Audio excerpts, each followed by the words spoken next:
28 ದಿನ ಭಾಳ ದೂರ ಅದ, 1 ವರ್ಷ 9 ತಿಂಗಳದ. ಅವಾಗ ಮತ್ತೊಮ್ಮೆ ಮಾತಾಡ.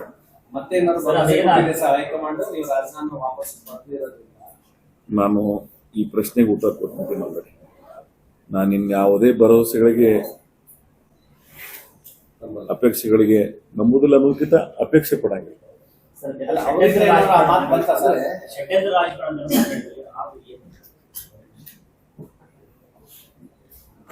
ಯಾವತ್ತು ಹೇಳ್ಬೇಕಾಯ್ತು ಹೇಳಿ, ಮುಗಿದೋದು ಅಧ್ಯಾಯ. ನಾನು ಇವತ್ತ ಕನ್ಕ್ಲೂಡಕ್ ಬಂದೀನಿ. ಇದು ನಿಮ್ಗೆ ಹೇಳ್ಬಿಟ್ಟೆ ನಾನು, ಇದು ಭಾವನಾತ್ಮಕ ರಾಜಕಾರಣ. ಇದೆಲ್ಲ ನಾನು ನಿನ್ನೆ ನನ್ನ ಜನರ ಭಾವನಾತ್ಮಕ ವಿಚಾರಧಾರೆಗಳನ್ನ ನೋಡಿ ಬಂದು ನನ್ನ ಅಗ್ರೆಸಿವ್ನೆಸ್ ನಿನ್ನೆ ಕೂಲ್ ಆಗ್ಯದ. ನನ್ನ ಜನರ ಭಾವನೆಗಳಿಗೆ ಏನ ನೋವಾಗ್ಯದ ನನ್ನಿಂದ ಅನ್ನೋದನ್ನ ನಾನು ತಿಳ್ಕೊಂಡಿನಿ. ಇಂಥ ಯಾವ ವಿಷಯಗಳಿಗೂ ನನಗೆ ಅವಕಾಶ ಇಲ್ಲ. ಅದ್ರ ಸಮಯ, ಸಂದರ್ಭ, ಕಾಲ ನಿರ್ಣಯ ಮಾಡ್ತದೆ.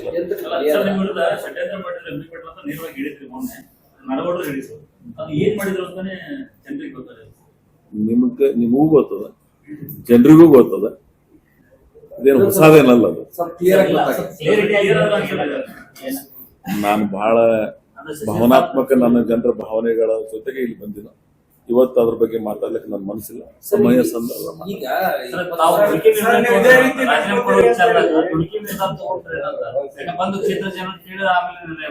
ಇಲ್ಲ ಇಲ್ಲ ಇಲ್ಲ. ನಿಮ್ಗೆ ಇನ್ನೊಂದು ಹೇಳ್ತೇನೆ, ಈ ಸಲ ಮಂತ್ರಿಮಂಡಲ ರಚನೆ ಆಗುವ ಸಂಬಂಧ ಕೇಳ್ದಲ್ಲ, ನಿಮ್ಗೆ ನಿರಂತರ ಗೊತ್ತದ ಎಷ್ಟು ವರ್ಷಗಳಿಂದ ಮಂತ್ರಿಮಂಡಲದ ಬಗ್ಗೆ ಚರ್ಚೆಗಳಾಗಿದೆ ಅನ್ನೋದು. ನೀವು ಬಹಳ ಸಲ ನನ್ ಕೇಳಿ, ನಾನು ಬಹಳ ಸಲ ಹೇಳಿದ್ದೀನಿ. ಆಮೇಲೆ ನಂದೇ ಒಂದು ಪ್ರಶ್ನೆ ಒಬ್ರು ಕೇಳಿರಿ, ಒಂದ್ ವೇಳೆ ಮಾಡ್ಲಿಲ್ಲ ಅಂದ್ರೆ ಏನ್ ಮಾಡ್ತೀರಿ ಅಂತ. ನಾನು ಹೇಳಿನ very next minute I will take call. ಅದೇ ಕಾಲ್. ಆದ್ರೆ ನೋಡ್ರಿ, ಎಮೋಷನಲಿ ವಿಷಯ ಇತ್ತು. ಆದ್ರೆ ನಮ್ಮ ಪಕ್ಷದ ಹಿರಿಯರು, ನನ್ನ ಒಡನಾಡಿಗಳು, ನನ್ನ ಆತ್ಮೀಯರು, ನನ್ನ ಹಿತೈಷಿಗಳು, ನಾನು ಹೇಳಿದಲ್ಲ ಸುದೀರ್ಘ ಹೇಳಿನಿ, ಯಾರು ಬಂದ್ರು, ಏನೇನ್ ಹೇಳಿದ್ರು, ಏನೇನ್ ಮಾತಾಡಿದ್ರು. ಏನು ಅಧಿಕಾರ ಒಂದೇ ದೊಡ್ಡದ ಈ ಭೂಮಿ ಮೇಲೆ? ಷಡ್ಯಂತ್ರ ಈಗ ಎಲ್ಲಾನೇ ಮುಗಿದೋಗ್ಯದ. ಇದೆ ಪೋಸ್ಟ್ ಮಾರ್ಟಮ್ 3 ದಿನ ಆಯ್ತು, ಎಲ್ಲ ಗೊತ್ತಾಗಿದೆ.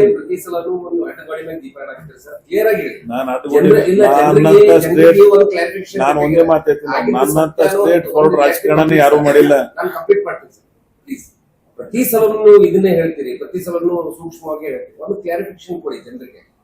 ನೀವು ಹಿಂದೆ ಆಗದೆ ಇರುವಂತ ಹಿಂದೆ ಕಾರಣ ಯಾರು ಅಂತ ಮೊನ್ನೆ ಹೇಳಿನ. ಇವತ್ತು ಇಲ್ಲಿ ಹೇಳಿ ಸರ್, ನಮಗೆ ಹೇಳಿ ಸರ್. ಬೆಂಗಳೂರದಾಗ ಹೇಳಿ ಸರ್. ನಿಮ್ಮ ಜಾಗದಾಗಿದ್ದವ್ರೆ ಬೆಂಗಳೂರದಾಗಿದ್ರು, ಅವ್ರ ಮುಂದೆ ಹೇಳಿ. ನೀವು ಇದೇ ರೀತಿ ಹೇಳ್ತೀರಿ ಅಂತ ಬೆಂಕಿ ಆಡಿದ್ರು. ಇಲ್ಲ ಬರ್ತಾರೆ ಇವರು, ಬಂದಂದ್ರು ಇದೇ ಹೇಳ್ತಾರೆ, ಇದೇ ತರದ ಸಚಿವ ಸಂಪುಟ ವಿಸ್ತರಣೆ ಆದ್ಯತೆ ಕೊಟ್ಟಿದ್ದಾರೆ. ಹಣ ಕೊಟ್ಟವರಿಗೆ ಸಚಿವ ಸ್ಥಾನ ಕೊಟ್ಟಿದ್ದಾರೆ, ಹಿರಿತನಕ್ಕೆ ಮತ್ತೆ ಒಳ್ಳೆ ಕೊಟ್ಟಿಲ್ಲ ಅಂತ ಹೇಳಿ ಆಡಿಯೋ ವಿಡಿಯೋಗಳೆಲ್ಲ ಹೊರಾಡ್ತಾ ಇದೆ ನಿಮ್ಮ ಪಕ್ಷದವರು. ಇದ್ರ ಬಗ್ಗೆ ನಿಮ್ಮ ಅಭಿಪ್ರಾಯ? ಗುಂಡಾಗಳ ಸಚಿವ ಸಂಪುಟ ಅಂತ ಹೇಳಿದ್ರೆ, ಗುಂಡಾಗಳ ಸಚಿವ ಸಂಪುಟ ಇದು ಅಂತ ಹೇಳಿದ್ದಾರೆ. ಯತ್ನಾಳ್ ಅವ್ರು ಇಡೀ ರಾಜಕಾರಣ ಹೆಂಗ್ ನೋಡ್ಕೊಂಡ್ ಬಂದ್ರ ನಿಮಗೂ ಗೊತ್ತವ. ಒಂದ್ ಮಾತು ಹೇಳ್ತೇನೆ, ಚುನಾಯಿತ ಪ್ರತಿನಿಧಿಗಳ ಆದ ಬಳಕ ಈ ಪದಗಳ ಬಳಕೆ ಮಾಡಬಾರ್ದು. ಜನ ಅವರಿಗೆ ಅವಕಾಶ ಕೊಟ್ಟಿದ್ದಾರೆ, ಪ್ರತಿನಿಧಿಗಳಾಗಿದ್ದಾರೆ, ಅವರಿಗೆ ಮಂತ್ರಿಗಳಾಗ್ಲಿಕ್ಕೆ ಅವಕಾಶ. ಒಬ್ಬ ಶಾಸಕನಿಗೆ ಸಂಪೂರ್ಣ ಅಧಿಕಾರದ ಮಂತ್ರಿಗಳಾಗ್ಲಿಕ್ಕೆ ಪಕ್ಷ ಸರ್ಕಾರ ಅವರಿಗೆ ಅವಕಾಶ ಮಾಡಿಕೊಟ್ಟಿದೆ. ಆ ರೀತಿ ಮಾತಾಡಬಾರ್ದು ಅವರು. ಬಸನಗೌಡರಿಗೆ ಇದೇ ಮಾತಾಡೇನೆ ಇಲ್ಲಿಗೆ ಮುಟ್ಟಾರ ಅವ್ರು. ಸ್ವಲ್ಪ ಸಂವೇದನಶೀಲದಿಂದ ರಾಜಕಾರಣ ಮಾಡ್ತಕ್ಕಂಥ ಪ್ರವೃತ್ತಿ ಬೆಳೆಸ್ಬೋದೇ. ನೀವು ಒಂದ್ ಪಕ್ಷದಾಗಿದ್ರೆ ನಿಮ್ಗೆ ಆ ಪಕ್ಷ ಹೊರಗೆ ಹೋಗ್ಲಿಕ್ಕೆ ವಾತಾವರಣ ಹೆಂಗಾಯ್ತು, ನೀವೇನೇನ್ ಮಾಡ್ಕೊಂಡ್ರಿ, ಸ್ವಯಂಕೃತ ಅಪರಾಧಗಳನ್ನ ಇನ್ನರ ಬದಲಾವಣೆ ಆಗ್ರಿ. ನಿಮ್ ಸೋದರರು ಇದ್ದಾಗ ನಿಮ್ಗೆ ಹೇಳಿ ಹೋಗ್ಯಾರ, ಸ್ಮೂತ್ ಆಗಿ ಸೈಲೆಂಟ್ ಆಗಿ ರಾಜಕಾರಣ ಮಾಡುತ್ತೆ. ಇನ್ನೂ ಅದೇ ಹಾದಾಗ ಹೊಂಟ್ರಿ ನೀವು. ಆಮೇಲೆ ನಾನು ಕೇಳಿದ್ರು ನೀವು ವಿನಾಯಕ ಒಂದು ಪ್ರಶ್ನೆ, ಅವರು ಹೊಸನಗೌಡ್ರ ರೀತಿ ಮಾಡಿದ್ರಂತೆ. ಹೊಸನಗೌಡ್ರು ಏನು ಮಾತಾಡ್ತಾರ ಅನ್ನೋದು ಬಹಳ ಮಹತ್ವ ಬರಂಗಿಲ್ಲ. ನನ್ನ ಆತ್ಮಸಾಕ್ಷಿ ಏನ್ ಹೇಳ್ತದ, ನನ್ನ ಜನ ಏನ್ ಹೇಳ್ತಾರೆ, ನಾನು ಅದಕ್ಕೆ ಮಹತ್ವ. I don't care anybody. ಇಂತ 10 ಬಸನಗೌಡ್ರಿ ನೋಡ್ತೀನಿ ನಾ. ಏನ್ ಆಗ್ಬೇಕು ಯಾರು ನಿಮ್ಮಂತವ್ರಿಂದ ಪಾಠ ಕಲಿಯೋ ರಾಜಕಾರಣ ನನಗೇನು ಅವಶ್ಯಕತೆ ಇಲ್ಲ. ಈ ಜಿಲ್ಲೆಯ ರಾಜಕಾರಣದಾಗ ಯಾರ್ಯಾರು ಏನೇನಿದೆಯೋ ಅನ್ನೋ ಜನರಿಗೆ ಗೊತ್ತದಲ್ಲ. ನಾವೆಲ್ಲ ಬ್ಯಾಲೆಟ್ ಪೇಪರ್ದಾಗ ರಾಜಕಾರಣದಾಗ ಅಧಿಕಾರಕ್ಕೆ ಬಂದವರಿಗ. ಹಾಗಾಗಿ ನಿಮ್ಮಂತವರಿಂದ ಪಾಠ ಕಲಿತಕ್ಕಂಥ ಅವಶ್ಯಕತೆ ನನಗೇನಿಲ್ಲ. ನೀವೇನು ಅವ್ರ ವಿಚಾರ ಇಟ್ಕೊಂಡು ಕೇಳಿದ್ರೆ ನಾನು ಅವ್ರಿಗೆ ಹೇಳೋದು ಇಷ್ಟೇ, ನಿಮಗ್ ಪಕ್ಷನೇ ಇಷ್ಟ ಇಲ್ಲ, ನೀವು ಹುಟ್ಟಿರ್ತಕ್ಕಂಥ ಪಕ್ಷದ ಬಗ್ಗೆ ನಿಮ್ಗೆ ಗೌರವ ಇಲ್ಲ. ಆದ್ರೆ ನಾನು ಅಧಿಕಾರಕ್ಕಾಗಿ ರಾಜಕಾರಣ ಮಾಡಂಗಿಲ್ಲ. ಕೊನೆಗೆ ನಮ್ಮ ಪಕ್ಷದ ಹಿರಿಯರು ನನ್ನ ಕುಟುಂಬದ ಸದಸ್ಯರಾಗಿ ನನಗೆ ಸಲಹೆ ಕೊಟ್ಟಿದ್ದಾರೆ. ನನಗೆ ನೀವು ನಮ್ಮ ಜೊತೆಗಿರ್ದೆ ಅಂತೇಳಿ ಎಸ್ ಐ ಅಗ್ರಿ. ಕಾಂಗ್ರೆಸ್ ರಕ್ತನೋ ಇಲ್ಲ ಯಾವ್ದು ಬಂಚೆ ರಕ್ತ ಯಾರು ಈ ಗಟಾರ ರಕ್ತ ಇದು ಯಾರು ಯತ್ನಾಳ್ ಅವ್ರು ನಿಮ್ ರಕ್ತ ಕಾಂಗ್ರೆಸ್ ರಕ್ತನೋ ಅಥವಾ ಯಾವ್ದು ಗಟಾರ ರಕ್ತನೋ ಗೊತ್ತಿಲ್ಲ.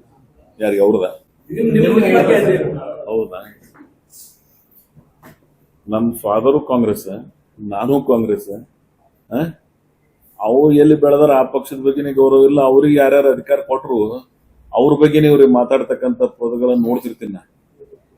ಆದ್ರೆ ನಾನು ಮೊನ್ನೆ ಆದ್ರೂ ಸಹಿತ ಕಾಂಗ್ರೆಸ್ ಪಕ್ಷದ ಬಗ್ಗೆ ಮಾತಾಡಿಲ್ಲ, ರಾಷ್ಟ್ರ ಮತ್ತು ರಾಜ್ಯ ನಾಯಕರ ಬಗ್ಗೆ ಮಾತಾಡಿಲ್ಲ. ನೀವೆಲ್ಲ ಗಮನಿಸಿರ್ಬೋದು. ನಾನು ಏನು ಹೇಳಿದ್ದು, ನನಗೆ ಅವಕಾಶದ ಬಗ್ಗೆ ಹೇಳಿದ್ದು.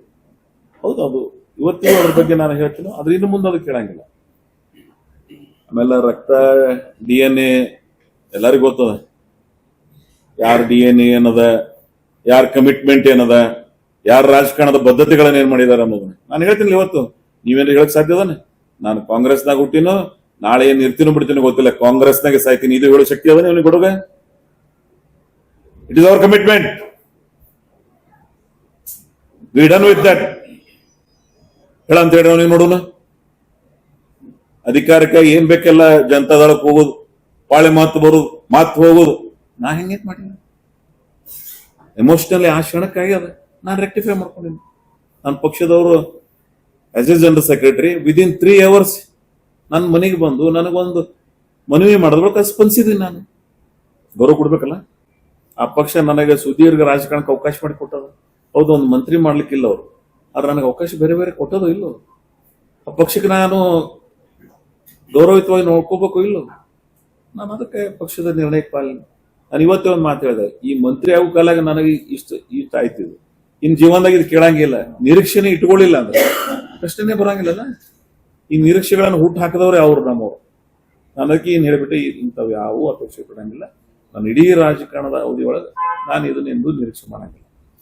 ಆಮೇಲೆ ನನಗೆ ಇನ್ನೊಂದು ಏನಂದ್ರೆ, ಅದು ಇಂಡಿ ದುರ್ದೈವ ಅನಿಸ್ತದ. ನಾನು ನನ್ಕಿಂತ ಹೆಚ್ಚಿಗೆ ಆ ಕ್ಷೇತ್ರಕ್ಕೆ ಸಚಿವ ಭಾಗ್ಯನೇ ಇಲ್ಲ. ಅದೊಂದು ವಂಚಿತ ಭಾಗ್ಯದ. ಅಥವಾ ಒಬ್ಬೊಬ್ರು ಯಾರೋ ಹೇಳ್ತಿದ್ರು, ಒಂದು ಅದು ಇದು ಹೇಳ್ತಿರ್ತಾರಲ್ಲ ವಾಸ್ತು, ಹಂಗದ ನನ್ನ ಕ್ಷೇತ್ರದ ವಾಸ್ತು ಮಂತ್ರಿ ಭಾಗ್ಯನೇ ಇಲ್ಲ ತಿಳ್ಕೊಂಡು ಅದ್ರಾಗ ನಾ ಇದೀನಿ. ಮತ್ತೆ ಅನಿವಾರ್ಯ ಅದ. ಇನ್ನೇನ್ರ ಡಿಲಿಮಿಟೇಷನ್ ಆಗಿ ಇನ್ನೊಮ್ಮೆ ಏನ್ ಡಿಲಿಮಿಟೇಷನ್ ಆಗುದು, ಅವಾಗ ಏನ್ರ ಹೆಸರು ಚೇಂಜ್ ಮಾಡಿದ್ರೆ ಏನ್ರ ಆಗುದ್ರ. ಹೊಸ ಜಿಲ್ಲೆಗಳನ್ನ ಮಾಡ್ತಕ್ಕಂಥ ಸಂದರ್ಭ ಬಹಳ ಸಲ ಹೇಳಿದ್ದೀನಿ. ಕರ್ನಾಟಕದೊಳಗೆ ಫಸ್ಟ್ ಪ್ರಯಾರಿಟಿನೇ ಬೆಳಗಾವ್ ಅದು. ಭೌಗೋಳಿಕವಾಗಿ ಇವತ್ತಿಗೂ ದೊಡ್ಡ ಜಿಲ್ಲೆಯಾಗಿ ಉಳಿದ್ಬಿಟ್ಟವು. ಅವಾಗ ಏನ್ ಜಿಲ್ಲೆಗಳು ಒಡೆದ್ರು JH ಪಟೇಲ್ರ ಕಾಲಾವಧಿ ಒಳಗೆ, ಅವಾಗೇ ಆಗ್ಬೇಕಾಯ್ತು. ಇವತ್ತು ಅವದೇ ಹೊಡೆದಿಲ್ಲ. ಆದ್ರೆ ನಮ್ ಡಿಮಾಂಡ್ ಅದ. ನಾನು ಬಹಳ ಸಲ ಹೇಳಿನಿ, ಇವತ್ತೇ ಆಗ್ಲಿ ಅಂತಿಲ್ಲ. ನೀವು ಎಂದಾದ್ರೂ ಹೊಸ ಜಿಲ್ಲೆಗಳನ್ನ ಮಾಡ್ತಕ್ಕಂಥ ಪ್ರಸ್ತಾವನೆ ಸರ್ಕಾರದಲ್ಲಿ ಬಂತು ಅಂದ್ರೆ ನಮ್ಮನ್ನು ಪರಿಗಣಿಸ್ರಿ. ಬರೀ ನಮ್ದೊಂದೇ ಇಲ್ಲ, ಇಂಥ ವಾರದಾವ. ಮಧುಗಿರಿ ಅದ, ತುಮಕೂರದಾಗ, ಬೆಳಗಾವದಾಗ ಅತನಿ ಅದ, ಚಿಕ್ಕೋಡಿ ಅದ, ಬೈಲಹೊಂಗಲ್ ಅದ. ಬೇರೆ ಬೇರೆಯವ್ರು ಬಹಳ ಬೇಡಿಕೆ ಅದಾವ. ನಿಮ್ಮ ಅವಧಿಯಲ್ಲಿ ಮಾಡ್ತೀರಾ? ಹೇಳ್ದಲ್ಲ, ಕರ್ನಾಟಕ ಸರ್ಕಾರ ಮಾಡ್ತಿರ್ತೀನಿ, ಈ ತರ ಒಂದು ಕನ್ಫರ್ಮೇಶನ್ ಕೊಡಿ. ನಾನು ಮಾಡ್ಬೇಕಂತ ಪ್ರಯತ್ನ ಮಾಡಲಾಗ್ತೇನೆ. ಮಾಡ್ತಿರೋದು ನನ್ನ ಕೈಗದ ನಿರ್ಣಯ. ಅದನ್ನ ಅಟ್ಲೀಸ್ಟ್ ಸರ್, ಈಗ ತಾವೇ ಇದ್ದರೆ ಇಂಡಿ ಜಿಲ್ಲೆ ಮಾಡ್ತಾ ಇದ್ದನ್ನ ಚುನಾವಣೆಗೆ ಸ್ಪರ್ಧೆ ಮಾಡೋದಲ್ಲ ಅಂತ ನೀವು ಹೇಳ್ತೀನಿ. ನಾನು ಹಂಗಾರ ಪ್ರೆಷರ್ ಇಡಬೇಕಂತ ಮೇಂಟೈನ್ ಮಾಡಿಲ್ಲ. ನೀವು ಶಾಸಕ ಸ್ಥಾನ ಕೊಡಿದ್ರೆ ಇನ್ನೂ ಒಂದಿತ್ತು ಬರ್ತಾ ಇದೆ. ಯಾರಿಗೆ? ಇಂಡಿ ಜಿಲ್ಲೆ ಮಾಡೋದಲ್ಲ, ಹಂಗಣ್ಣ ರಾಜೀನಾಮೆ ಕೊಡ್ತಾ ಇದ್ದಾರೆ. ಯಾರು? ಇವತ್ತಿನ ಸನ್ನಿವೇಶ ಅದು ಇರ್ಲಿಲ್ಲ. ಆ ಸನ್ನಿವೇಶ ಬಂದಾಗ ನೋಡೋಣ. ಅದನ್ನು ಮೊನ್ನೆ 3ನೇ ತಾರೀಕಿಂದ ಆ ಸನ್ನಿವೇಶ ಇರಲಿಲ್ಲ. ನಾನೇ ನಿಮಗೆ ಹೇಳಿದ್ದಲ್ಲ ಹಿಂದಕ್ಕೆ, ಒಂದ್ ವೇಳೆ ಅವರ ಡಿಸಿಷನ್ ತಗೊಳ್ಳಿಲ್ಲ ಅಂತ ಐ ವಿಲ್ ಕಮ್ ಬ್ಯಾಕ್ ಅಂತ ಹೇಳಿದ್ದೆ. ಆ ಆಂಗಲ್ದಾಗ ಬಂದೆ ಎಮೋಷನಲಿ. ಬಟ್ ಇವತ್ತು ಅದರದ ಸಮಸ್ಯೆ ಪರಿಹಾರ ಆಗ್ಯದ ಎಲ್ಲ. ಒಂದ್ ಮಾತು ಹೇಳ್ತೀನಿ, ಅಲ್ಟಿಮೇಟ್ ಜನ ನಿನ್ನೆ ಅಲ್ಲಿ ನೀವು ಇಂಡಿಯಾ ಐವಿಗೆ ಬಂದಿದ್ರೆ ಅಂದ್ರೆ ನಿಮ್ಗೆ ಗೊತ್ತಾಗ್ತದೆ ಅಲ್ಲಿ ಪರಿಸ್ಥಿತಿ, ಅವರ ಅಲ್ಲಿ ಆ ಇಡೀ ಘಟನೆಗಳನ್ನ ಗಮನಿಸಿದ್ರೆ ಅದೆಲ್ಲ ನೋಡಿ ನಾ ಮತ್ತೆ ಬೇರೆ ಏನ್ರ ಮಾಡ್ಲಿಕ್ಕೆ ಸಾಧ್ಯನೇ? ನನ್ನನ್ನ ಇಷ್ಟಿದ್ದವ್ರು ಎತ್ತರಕ್ಕೆ ತಂದಾರ ಅವ್ರ ಮಾತುಗಳು ಕೇಳಿ ಅಂದ್ರೆ ಏನಾಗ್ತದೆ? ಪ್ರಜಾಪ್ರಭುತ್ವದಾಗ ನಿಮ್ಗೆ ಹೇಳ್ಬೇಕು, ಜನರ ನಿರ್ಣಯವನ್ನು ಪಾಲಿಸಬೇಕಾದದ್ದು ಪ್ರಜಾಪ್ರಭುತ್ವವಾದಿಗಳ ಧರ್ಮ ಮತ್ತು ಕರ್ತವ್ಯ. ಯಾರು ಜನಸಮೂಹದ ಭಾವನೆಗಳನ್ನು ಸ್ಪಂದಿಸೋದಿಲ್ಲ, ಅವರು ಸಾರ್ವಜನಿಕ ಬದುಕಿನಲ್ಲಿ ಚುನಾಯಿತ ಪ್ರತಿನಿಧಿಯಾಗಲು ಸಾಧ್ಯ ಇಲ್ಲ. ಅವ್ರು ಗೌರವಿಸಬೇಕಾಗ್ತದೆ. ಸರ್, ಈಗ ರಾಜೀನಾಮೆ ಕೊಟ್ಟಿರೋದ್ರ ಹಿಂದಿನ ಉದ್ದೇಶ ಹೇಳಿದ್ರಿ, ಆಮೇಲೆ ನಿರ್ಧಾರದಿಂದ ಹಿಂದೆ ಸರಿದಿರೋದ್ರ ಬಗ್ಗೆ ಹೇಳಿದ್ರಿ. ಕೈ ತಪ್ಪಲಿಕ್ಕೆ ಪ್ರಮುಖ ಕಾರಣ ನಾನು ಹೇಳ್ತೇನೆ, ಸುರ್ಜೇವಾಲಾ ಅವರು ನನಗೆ ಸರ್ಕಮ್ಟನ್ಸ್ ಬಗ್ಗೆ ಹೇಳಿದ್ದಾರೆ. ಏನು ಸರ್ಕಮ್ಟನ್ಸ್ ಆಯ್ತು ಅನ್ನೋದನ್ನ ನನಗದು ಸಮಾಧಾನ ಆಗಿದೆ. ಅವ್ರು ಏನ್ ಹೇಳಿದ್ರು? ಅಲ್ಲ, ನಿಮ್ ಕೈ ಅದನ್ನ ತಪ್ಪಲಿಕ್ಕೆ ಸಮಯ ಕಾರಣ ಸಂದರ್ಭ, ಏನು?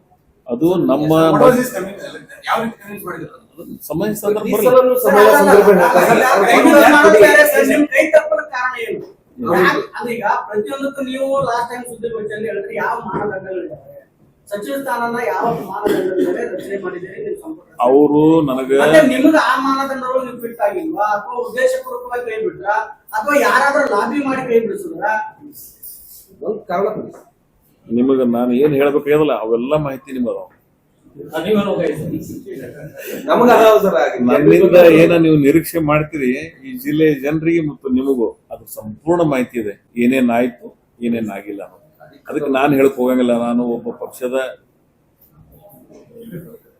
ಒಬ್ಬ ನಿಷ್ಠಾವಂತ ಕಾರ್ಯಕರ್ತಲ್ಲ, ಒಬ್ಬ ಪಕ್ಷದ ಶಿಸ್ತಿನ ಸಿಪಾಯಿಯಾಗಿ ಇಲ್ಲ, ಆಲ್ರೆಡಿ ಈಗಾಗಲೇ ಒಬ್ರು ಅವಕಾಶ ವಂಚಿತರು ಹೇಳಿದ್ದಾರೆ. ಇನ್ನೊಬ್ಬರು ಶಾಸಕರು ಅವಕಾಶದಿಂದ ವಂಚಿತರಾಗಲಿಕ್ಕೆ ಕಾರಣ ಏನು ಅನ್ನೋದ್ರ ಬಗ್ಗೆ ಮಾತನಾಡಿದ್ದಾರೆ ನಾಡಗೌಡರು. ನಮ್ಗೆ ಈ ಜಿಲ್ಲೆಯೊಳಗೆ 3 ಮಂದಿ ಉಳಿದವರೇ ನಮ್ಮನ್ನ ತುಳಿತಾ ಇದ್ದಾರೆ. ಇದಕ್ಕೆ ಮನ್ಗುಳಿಯವ್ರ ಫ್ಯಾಮಿಲಿ ತುಳಿದಿದ್ದಾರೆ, ಸಾಸನವ್ರ ಫ್ಯಾಮಿಲಿ ತುಳಿದಿದ್ದಾರೆ, ಉಸ್ತಾನ್ ಅವ್ರ ಫ್ಯಾಮಿಲಿ ತುಳಿದಿದ್ದಾರೆ. ಈಗ ನಮ್ಮನ್ನು ತುಳಿತಾ ಇದ್ದಾರೆ ಅಂತ ಆರೋಪ ಮಾಡಿರೋದು. ಈಗ ನಾಡಗೌಡರ ಪರಿಸ್ಥಿತಿಗೂ ನಾಡಗೌಡರ ಹಿಂದಿನ ಕಾರಣಕ್ಕೂ ನಿಮ್ ಕಾರಣಕ್ಕೂ ಒಂದೇನಾ ಅಥವಾ ಬೇರೆ ಬೇರೆನಾ ಅಂತ? ನಿಮಗೆಲ್ಲಾ ಮಾಹಿತಿ ಅದ. ನಾನು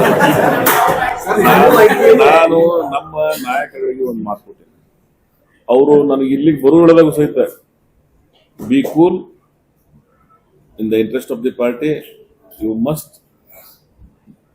ಕೆಲವು ವಿಚಾರಗಳನ್ನ ಸೂಕ್ಷ್ಮವಾಗಿ ಅಂತ ಹೇಳಿ ರಿಕ್ವೆಸ್ಟ್ ಮಾಡ್ಕೊಂಡಿದ್ದಾರೆ.